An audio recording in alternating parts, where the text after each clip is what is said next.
Yo, what's up, YouTube? Hey, I potentially have a problem with you guys. I don't know yet, but we're going to find out. Because I tell you what, I've been watching, I watch a lot of trucking videos, different people. And I've seen some videos that have their bed. It raises up for storage and shit. Like, I've been thinking this whole time, like, I wish I had something like that. Because I got, I don't want to say plenty, but I got enough compartments around here, right? So, the other day, I noticed that right there. Then later that evening, I figured I'd feel down below and see if it moves. And it moves because it's got an arrow on it pointing that way, right? And it moves. I haven't tried to see if the bed raises yet, but if it does, why hasn't somebody told me about that? So we're gonna check it out together for the first time. I want to see if it raises, for one, and two, if there's any storage under there. So, hang on.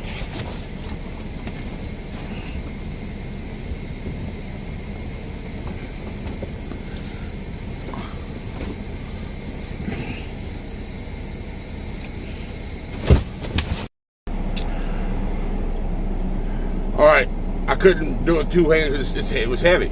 I looked around and I know why it's heavy. It's because all the shit I got on my bunk, at the foot of my bunk, I got all my dirty clothes, my extra water, and shit like that. But I was able to raise it up enough to where I could see inside there. It's got a compartment about like yay deep. I got storage I didn't even know about. So that's where I can start storing my big cases of water. I get these big 40 packs of water. My water in there. I can have my dirty clothes. That's where I put my dirty clothes. It's the little things in life. When you got a 20 square foot, well, it feels like a 20 square foot home, that make you happy. Because I don't want to bring down my upper bunk. I just don't want to. I could use that as a storage shelf, but it's not very secure. So now I got more storage, which I'm pleased about. So now I can think about I'm gonna get an air fryer, or because I got a microwave. I may get an air fryer, but I'm also thinking about getting a hot plate. If I get a hot plate too, I can start getting a frying pan. I got more storage, which is awesome. So this is Saturday. I am in Houston right now. I took home time this weekend. I don't live in Houston, but I plan on moving to Texas. You've heard me say that in the past. I'm moving to Texas in the spring. And I got a buddy who lives here in Houston, so I want to hang out with him. I know that's vibrating. Let me get that off of that stand, because with the engine running and it's...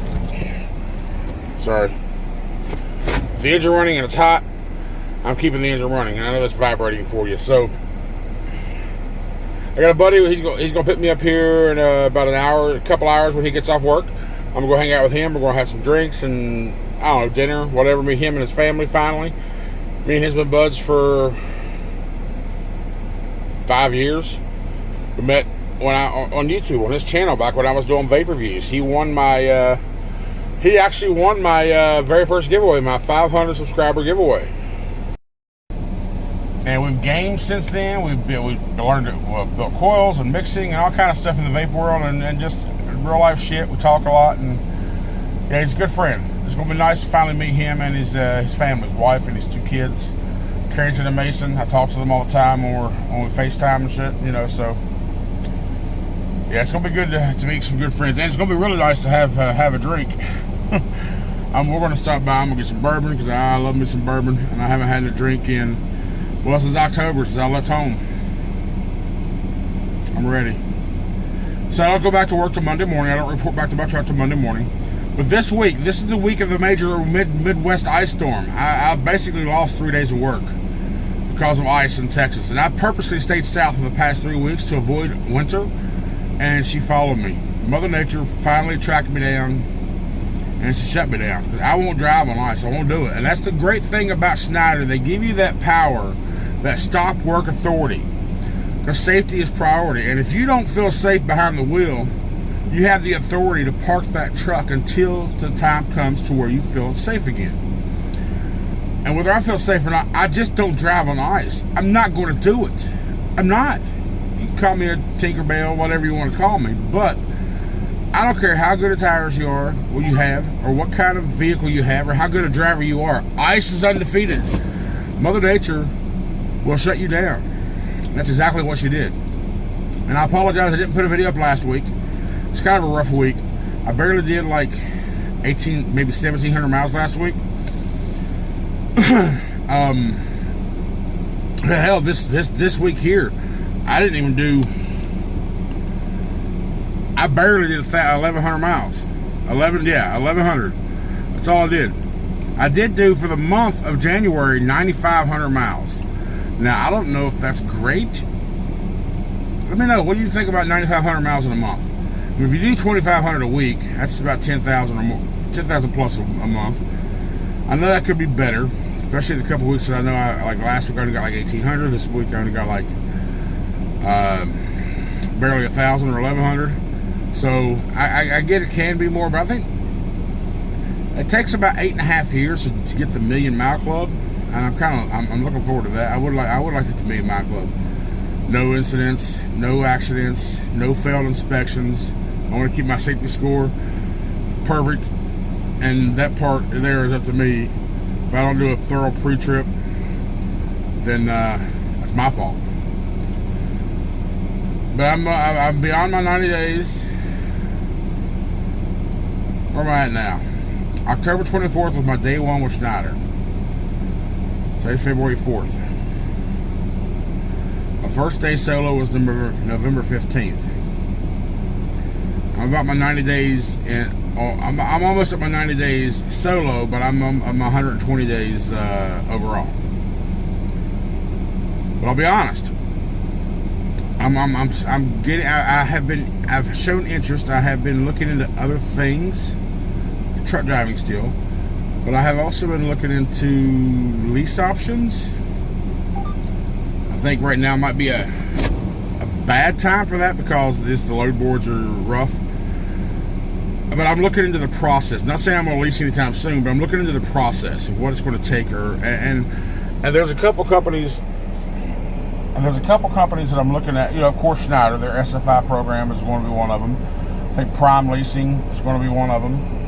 I'm going to look into Hirschbach. I think Hirschbach. I hear some really good things through about Hirschbach. So let me know your opinions. If I was to go if I was to go owner op or leasing, do you suggest that I go leasing through a company, or do you think it's best if I went out and just tried to get my own loans from the bank? Which I don't think right now I couldn't do that. Maybe after 2 or 3 years of solid work, I probably could. Which it'll probably be realistic. It'll probably be at least that before I even consider purchasing a truck. Right now, I just know my numbers won't be good enough because of 24 years of independent contracting, taxi driving, the divorce I went through, messed a bunch of my stuff up, which I'm currently trying to fix, and now that I'm on paper for real again, it's going to take some time to get my numbers officially back in the right order. So, but let me know your opinion: leasing or going out and just trying to get a loan from my bank. What do you think? Which one do you think's best? And that way, I can probably try to contract on with the company to use their authority. I don't think I want to go the whole your own authority thing to where I can work off any load board. I don't know enough about that. If you do, maybe guide me in the right direction so I can learn some more, educate myself more on that line of trucking. But yeah, man, I'm digging this. Can't wait for I get out of this truck here in a couple hours. Go hang out with my buddy and his family for a while, and just to get out, right? So, but I thank all you guys for watching these videos, the support for the channel so far, and giving me all the feedback you've given me, and I'm looking forward to reading what you have to say this week. Thanks so much for watching. Have a great day, y'all.